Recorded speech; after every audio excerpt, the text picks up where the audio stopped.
মুস্তাফিজকে ছাড়া বিশ্বকাপ, এটা কি মজা নাকি অপমান? আইসিসি নাকি বিসিবিকে চিঠি দিয়েছে। ওরা বলছে বাংলাদেশ যদি ভারতে বিশ্বকাপ খেলতে চায় তাহলে মুস্তাফিজুর রহমানকে বাদ দিয়ে দল ঘোষণা করতে হবে। হ্যাঁ প্রিয় দর্শক, আমাদের সেরা ফ্রেশারকে বাদ দিয়ে বিশ্বকাপ খেলতে হবে। আর এখানেই শেষ না, আইসিসি আরও 2টা শর্ত দিয়েছে। এক, বাংলাদেশি সমর্থকরা নাকি ভারতে গিয়ে বাংলাদেশের পতাকা বা জার্সি পরে ঘুরতে পারবে না। 2, বাংলাদেশের নির্বাচন যত কাছে তত নাকি ভারত থেকে খেলা আরও ঝুঁকিপূর্ণ। এর মানে কি, আমরা কি ক্রিকেট খেলতে যাব নাকি রাজনীতি করতে যাব? আইসিসির নিরাপত্তা টিম নাকি এই 2টা বিষয়কে বড় ঝুঁকি বলছে, আর সেটা মেল করে বিসিবিকে পাঠানো হয়েছে। এইটা অফিসিয়ালি আমাদের ক্রীড়া উপদেষ্টা আসিফ নজরুল নিজেই কনফার্ম করেছেন।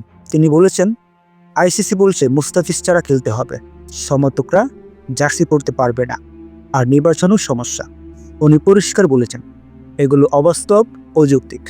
প্রিয় দর্শক, একটু ভাবুন তো, বিশ্বকাপে যাব আর মুস্তাফিজ থাকবে না, এটা কি বাংলাদেশ দল হবে? আবার সমর্থকরা জার্সি পরতে পারবে না, তাহলে আমরা কি পরিচয় নিয়ে যাব? লুকিয়ে লুকিয়ে খেলা দেখব?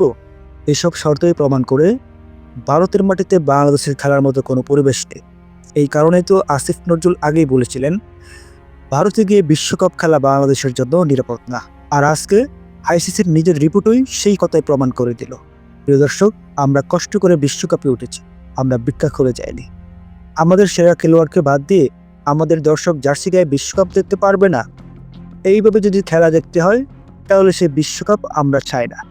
আমরা চাই সম্মান, আমরা চাই নিরাপত্তা, আমরা চাই বাংলাদেশের সমর্থক হয়ে বুক ফুলিয়ে খেলা দেখতে। প্রিয় দর্শক, যদি সত্যিই বাংলাদেশের ক্রিকেটকে ভালোবাসেন, যদি মনে করেন মুস্তাফিজ, তাসকিন, লিটনরা শুধু খেলোয়াড় না, ওরা ওদের সম্মান এবং আমাদের সম্মান নিয়ে খেলুক, তাহলে এখনই চ্যানেলটা সাবস্ক্রাইব করুন, কারণ এই চ্যানেলে বাংলাদেশের পক্ষে কথা বলা হয়। ধন্যবাদ।